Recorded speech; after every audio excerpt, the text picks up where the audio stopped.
Bonjour mes chers amis, nous allons voir ce matin un petit peu à la suite de ce que nous avons étudié hier concernant le paresseux.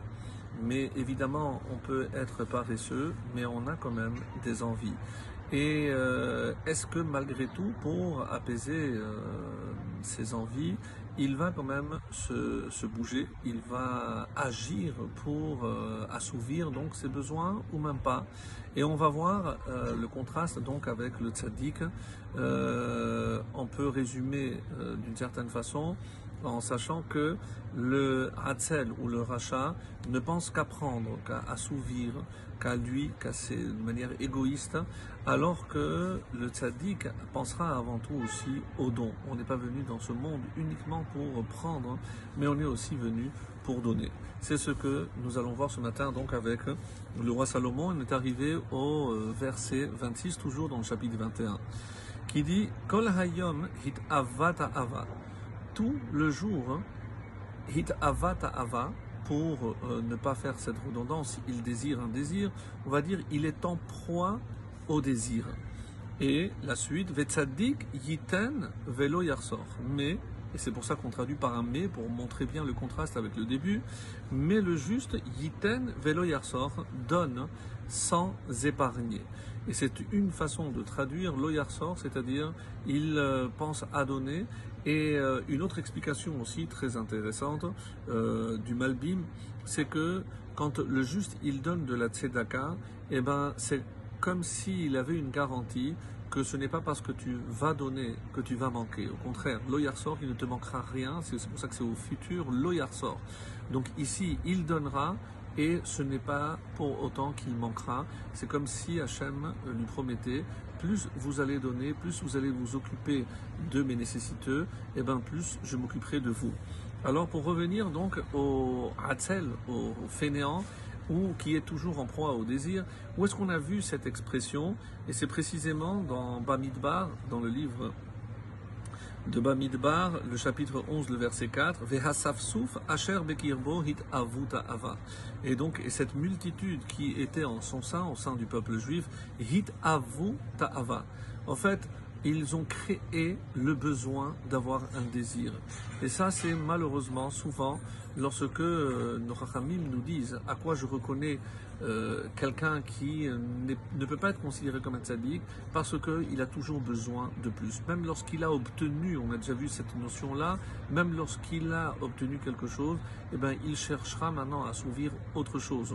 Donc, en la davar sof, on dit en hébreu, évidemment, ce sera sans fin parce qu'il aura toujours de nouveaux besoins. Le Malbim nous dit, il nous explique qu'il s'agit donc, comme on l'a dit, du rachat, c'est la suite du verset précédent, 25, et il dit, il est oisif toute la journée, et c'est pour ça que dans cette oisiveté, comme on dit en français, qui est mère de tous les vices, eh ben, il va continuer à désirer. Et malheureusement, c'est ce qui va lui arriver, puisque comme on voit par la suite, eh ben, il ne pourra jamais assouvir parce qu'une fois qu'il aura assouvi un besoin, eh ben, il en créera un autre. Et c'est ça la notion de hit avu ta'ava. Donc même lorsqu'on a apaisé un besoin, eh ben, on va chercher malheureusement un autre. Le verset suivant, Kavzaïn, Zevar Reshaim To'eva. Zevar, l'offrande, le sacrifice des méchants, To'eva, est une abomination. Af ki bezima yevienu. Et encore plus, qui bezima avec une mauvaise intention, un mauvais dessein, yevi enu, et celui qui est offert. Donc, et encore plus, l'offrande qui est offerte dans un mauvais dessein.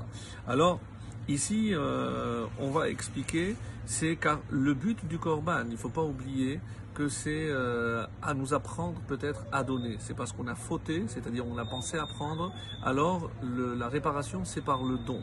Et c'est comme ça que expliquent les Chachamim ici, plusieurs commentaires, c'est que le but du korban, il ne faut pas oublier que c'est de briser son ego et son orgueil pour retourner vers Hachem. Et alors, le Ride par exemple explique, et il reste dans sa faute. Parce que le but du sacrifice, évidemment, c'est que lorsqu'il est accompagné de teshuva.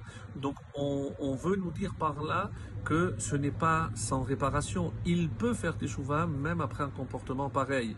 Mais il ne peut pas faire semblant d'apporter une offrande un korban, un sacrifice, mais dans son esprit, il continuera à agir de la même façon. Et à quoi ça ressemble? Donc, comme c'est marqué dans le Masechet Ta'anit 16a, c'est Tovel Vesheretz Beyado. On va se purifier, mais on tient dans la main la source de l'impureté.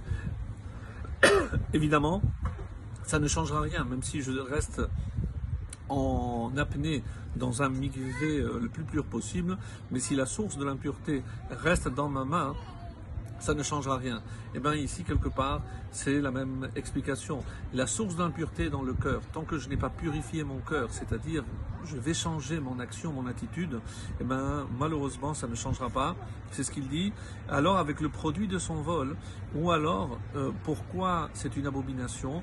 Parce que le méchant, celui qui a obtenu quelque chose d'une manière malhonnête, comment il va nettoyer sa conscience? En faisant une offrande. Ça ne sera pas accepté. Très bonne journée.